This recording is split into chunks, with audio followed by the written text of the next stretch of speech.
That's Paul Pierce, drinking truth juice. Jalen Rose, Chauncey Billups, I'm Michelle Beadle.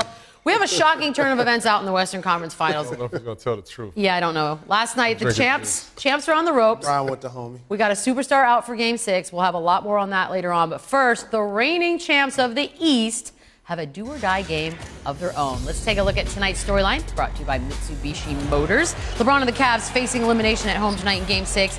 James with a history of success in these games, but after going just 4 of 11 from the floor with 4 turnovers in the second half of last game, there's some questions on whether or not he's out of gas. He's tired, boss.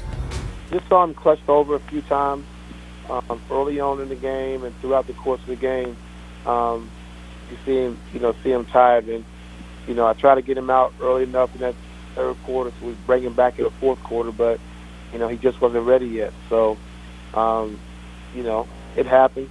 It happens, but one thing about it, I know he'll be ready to play Game 6, and so fatigue won't be a problem and an issue. Chauncey, you heard your guy Ty Lue said he's not worried, but are you concerned? He was tired in that game, but this is elimination. We're at home in Cleveland, and I've always just seen it. I can't believe this dude is the Incredible Hulk in tennis shoes. He really is. We've never seen this. Come on, man. He gonna come out and fight tonight, and will he be tired? Yeah, but you got 20,000 behind you, cheering you on, helping you out. He'll be fine.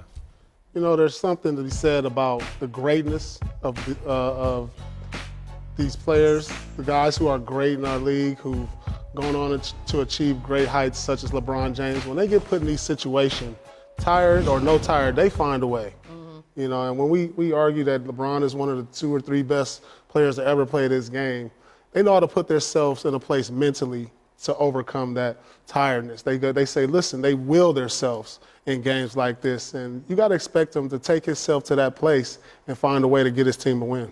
I'm not concerned, but the issue was not only should he be physically fatigued, but I think emotionally fatigued for carrying so much of the load of this basketball team. Yeah, his back is hurting. No question. Anytime you're outscoring the rest of the starters 5 times in the postseason, that can be an issue. But playing at home, I think the reserves are going to be hyped up. I think they're going to be making shots. He's going to fill them out early. He's going to take his layups. He's going to take his dunks. He's going to take his open jump shots. But he's going to fill those guys out. And I think they're going to get off to a really good start. The question is not LeBron, though. We never worry about LeBron.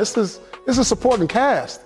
Mm-hmm. Now they're facing elimination. I know they're home, but they're facing elimination.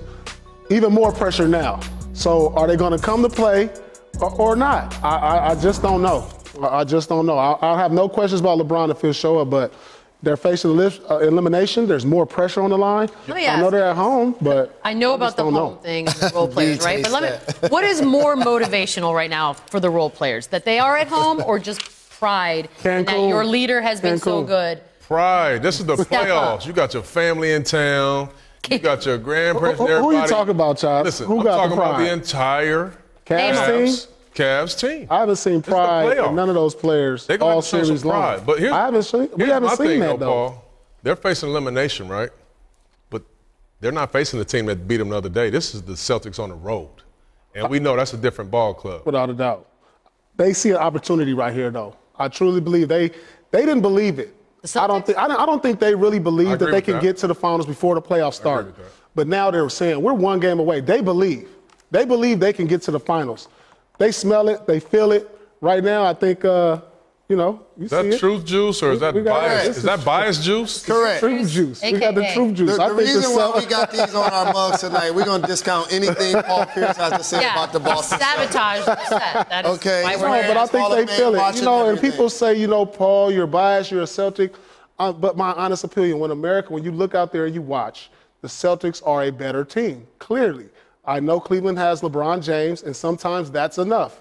I think in this case, that's not going to be enough this year. But the great thing about the NBA playoffs, as you gentlemen would know, versus the NCAA tournament, usually the best team wins 4 out of 7. They have their chance. They got to show up, as Mr. Big Shot said, on the road. All right, we're going to come back to you guys right now. Quicken Loans Arena is where all the fans in Cleveland should feel good about the Cavs' chances for survival. LeBron's teams are 5-0 all-time in home games facing elimination prior to the NBA Finals. And for more on the game, we say hello to Ms. Doris Burke. And Doris, you're listening to these guys. We know Ty Lue's not worried about it.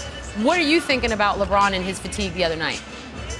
Well, he was absolutely fatigued, but I don't expect tonight fatigue to be a problem, and I 100% agree with them. For LeBron, tonight is not a problem. I thought some of the turnovers he had were a result of fatigue turnovers. I mean, he does not miss guys in transition at that kind of range, make these kinds of passes. He's usually on time and on target.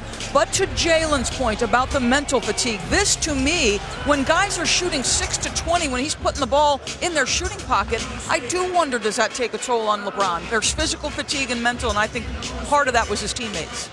So it's a tale of two teams with these Celtics.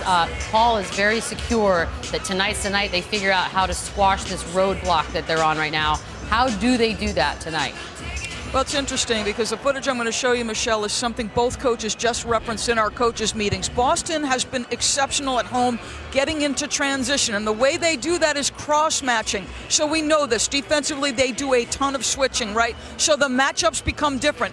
Baines is checking LeBron James, which means Morris is on the weak side with Tristan Thompson. The problem is when they reverse course and now get out into transition, Tristan Thompson is underneath the rim. His matchup should be Marcus Morris. Well, that means LeBron James has got to sprint and beat Aaron Baines and help his teammate out. That does not happen, Michelle. And this was a huge advantage for Boston when they were playing in Boston. Those cross matches leading to transition opportunities. That was where they were most successful. Now, can they turn this over? I don't know. You know what's going to happen. A little pulley ball here. He gets the Jason Tatum switch. Now, this is off a made basket. What happens on the other end of the floor, to me, is inexcusable. You should be sprinting, back in transition, all 5 guys closing to the ball. Instead, look at, I mean, LeBron James is going to end up in no man's land. No one's checking Jaylen Brown. He gets an easy opportunity. Both coaches meant to transition opportunities for Boston. It's the one area of weakness Ty Lue said we have had defensively in this series, so we'll see what happens.